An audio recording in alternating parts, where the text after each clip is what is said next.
what's up, VC? It's Steve again, Harmless Rebel. Time for another country music update. I haven't done one in quite some time. It seems like it's been forever since I did a country update, but I just kind of got in a country music mood, and that's all I've listened to the last few days. I thought I'd share with you what I've been spending, and most of this stuff is recent purchases, or purchases from the last year that I'm just kind of getting around to spending for the first time. This first one, I already have a really nice copy of this, but I couldn't pass this up. So right after the country documentary came out on PBS, one of my local stores, the owner went into his one of his back rooms and just pulled out all the country and loaded up his shelves. And it was a smart move because over the next few weeks he sold most of that stuff, you know. But as I was flipping through, something really stood out to me, and I couldn't grab it fast enough. It's Don't Close Your Eyes from Keith Whitley. I absolutely love this album. Like I said, I've already got a really nice copy that Billy Hurst gave me as VCLT. And but he had this marked for $10. These things go for $60, $70 all day long. I couldn't believe the price, and I couldn't grab it fast enough. And it sounds amazing. If you haven't checked out Keith Whitley, unfortunately he died. I don't remember if that one was his posthumous album or his other. But he's been around since the early 70s. He was kind of considered, looked at as kind of the future of country music, and for many of the right reasons. I mean, his voice is absolutely amazing. His problem was alcohol, and he ended up killing himself with it, But if you're into George Strait, if you're into Randy Travis, any of their neo-traditionalists, he really was one of the best that there was. I prefer George Strait over him, but just barely. And George Strait's just one of my all-time favorites. But man, Keith Whitley is just an absolute monster. And if you run across any of his albums, you should definitely add them to your collection. These next two are just kind of upgrades that I ran across.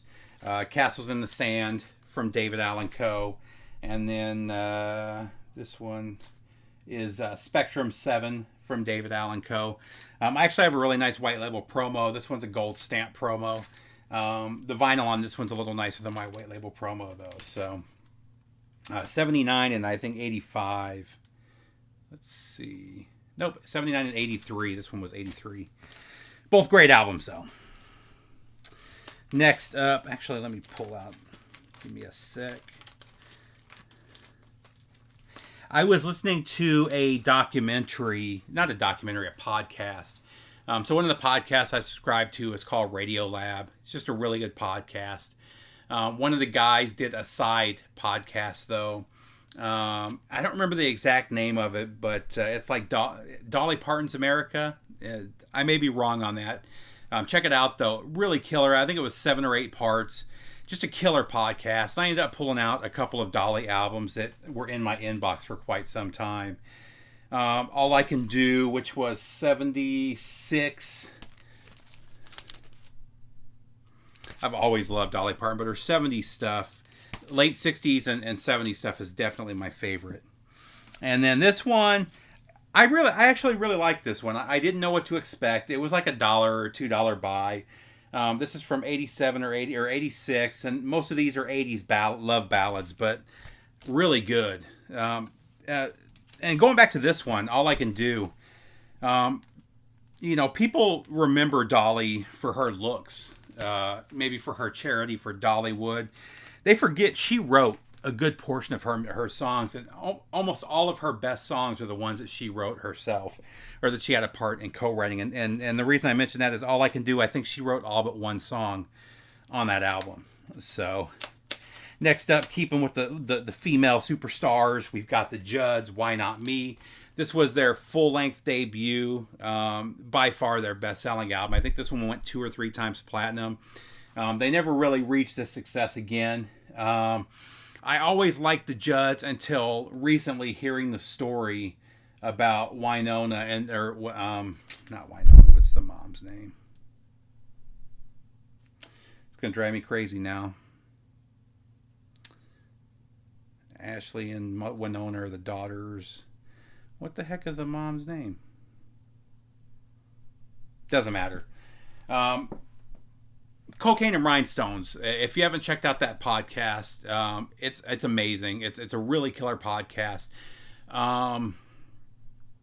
It's actually the guy that does it is David Allan Coe's son, Tyler Mahan Coe. I think it's his full name. He did a podcast about the Judds, and when you hear the story about how they became famous and what she did to her family to get there and what she did to Winona to get there, it's a horrible story. She's a horrible person. It's a great album. I still have memories from when I was a kid listening to that with my family in the car rides, but it just totally changed my view, especially of her. But let's see, move on from there. Next up, the Continental Club. This is a live album. This was RSD 2018, maybe. This is Steve Earle and the Dukes, and it's phenomenal. Steve Earle still sounds great after all these years. He was one of them. I had tickets to see him this year. I had never seen him before. I was really looking forward to it, and unfortunately, it's not going to happen. Luckily, he does concerts here in Georgia pretty regularly, usually once a year at least. So I should still be able to see him, but really killer double live. And then, speaking of double lives, I just got done listening to this today for the second time. This album is phenomenal. This is Jason Isbell and the 400 Unit live from the Ryman Theater. So good. Jason Isbell, if you're not familiar with him, if you like country music, country rock, alt rock, any of that stuff, alt country, you should be checking out Jason Isbell. I think he's one of the best songwriters today. It doesn't matter what the genre is. He is so good. Jason Isbell got his start with the Drive-By Truckers. The albums where he was in the band are by far the best albums, in my opinion. And his songs from the Drive-By Truckers are the best songs. I've seen this band live. They were phenomenal. It was the year before last. He did a mix of songs from the 400 Unit. So the 400 Unit's more of a country rock band. His solo stuff, which is traditional country, and then he did a few Drive-By Truckers tracks that he wrote. Drive-By Truckers are an alt country act. All of them are good. This is, it really is a killer live set. I highly recommend checking that one out. This is one of the best albums. I think it was 2018. Yeah, this was one. It was definitely the best folk country album of 2018. It was one of the best albums of 2018, and sadly, we just lost him. This is John Prine, The Tree of Forgiveness. Pledge Music did a deal where you could get a signed copy of this for $50. I did not do that. One of my local record stores bought this copy. Apparently the guy that ordered it got it. I don't know if you can see it. It's a little damaged down here. And there's some little pock marks from where it was damaged in shipping. And he ended up selling it as part of a set to one of my local stores. And I ended up buying this for $11. The vinyl's near mint. I mean, even with these little marks here, it's still a really nice VG+. And it's signed. And sadly, because of his death, the prices have skyrocketed. Not many of these were released. There weren't a whole bunch of these. And only 3 or 4 have sold. And the last one that sold a few months ago sold for $400. So, I mean, these are going for crazy money. And so let's see. Actually, speaking of crazy money, I was just talking to Billy Hurst about this one. So this is from Record Store Day 2000. I think this was 2017. No, this was 2018 too. This is Eric Church, 61 Days in Church, the covers.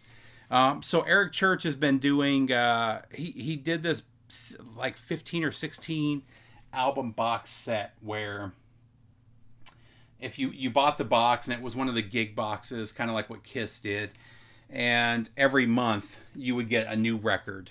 And this was kind of a promo for that they released 61. I think it's called 61 Days in Church. Is what the box set is called.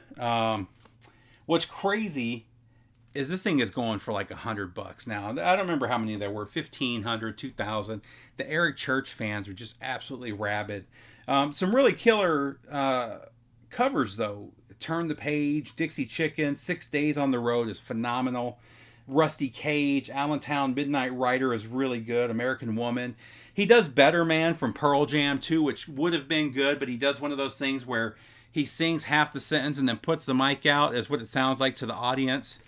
And it just, I don't think that should have been the number one track on the album when he's not singing half of it. You know, it just, I don't know. The rest of it's great though, and I just can't believe what they're going for. I would say grab a copy, but I don't think it's worth $100.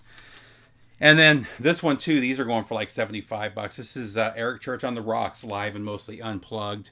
And it's just a 10-inch unplugged. Those I've Loved is one of his best songs, and he does that acoustic.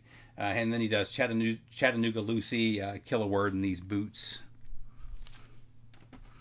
I think that was one of his huge hits, These Boots.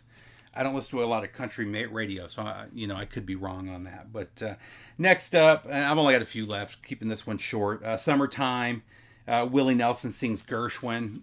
Willie Nelson, just, man, this was just a couple years ago, 2016, and he's just still killing it. His voice is still, it's just there. A lot of hits here. The 1 week track is Let's Call the Whole Thing Off, featuring Cyndi Lauper. Cyndi Lauper just doesn't sound that good on here, sadly. I do like Cyndi Lauper, but just phenomenal. It's definitely one worth checking out if you're a Willie Nelson fan. Actually, these last couple are Willie Nelson. Two Lefty from Willie. This is Willie doing Lefty Frizzell songs, just classics. And then last but not least, this is one of his more underrated albums, probably because of the timing. This was 82 or 83. And a lot of the Outlaws in the early 80s just weren't, they were being pushed by the record label to do, Johnny Cash was going electric. He wasn't playing his acoustic guitar. And sadly, if you listen to a lot of his 80s albums, the songs are really good. It just doesn't sound right with the synths and the guitar and whatnot. Willie Nelson stuck to his guns, though, and he released Tougher Than Leather. And this album is phenomenal. The other funny thing about this is if you've seen Sturgill Simpson's second album, it's got a very similar cover to this. So he wanted to take this album cover and make it even uglier. That was his thought when he made that album cover. So, but man, this album is phenomenal. Highly recommend checking this one out. And this one, again, kind of like Dolly Parton. Almost all one of the songs are written by Willie, and they're all great. That's it, guys. Keep it short and sweet. Take care, VC. I will see you soon. Subscribe, comment, all that good stuff. Bye.